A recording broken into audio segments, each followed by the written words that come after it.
बातमी जतमधून उमदी ते विजयपूर राष्ट्रीय महामार्गाच्या बालगाव येथील गावानजीक असलेल्या पुलाच्या बांधकामाच्या ठिकाणी रस्त्यावर मोठा खड्डा पडलेला आहे आणि त्या ठिकाणी अवजड वाहने ये जा करत असताना या खड्ड्यातून कसरत करत आहेत आणि या ठिकाणी अपघात होण्याची शक्यता देखील वर्तवली जात आहे।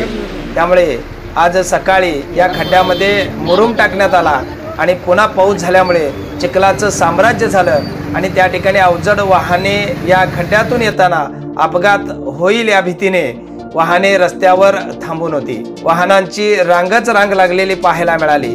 ठिकठिकाणी पुलाचे काम सुरू आहे, मात्र पुलाचे काम सुरू असताना पर्यायी रस्ता तयार करून देणं हे कंत्राटदार आणि ठेकेदाराचं काम होतं।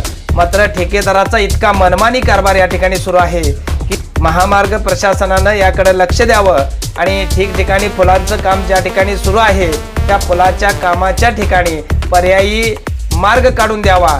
ठेकेदारांनी ती जबाबदारी घ्यावी आणि पर्यायी चांगला मार्ग त्या ठिकाणी तयार करून द्यावा, जेणेकरून जी अवजड वाहने ये जा करीत आहेत त्यांना सहजरित्या या रस्त्यावरून जाता येता यावं।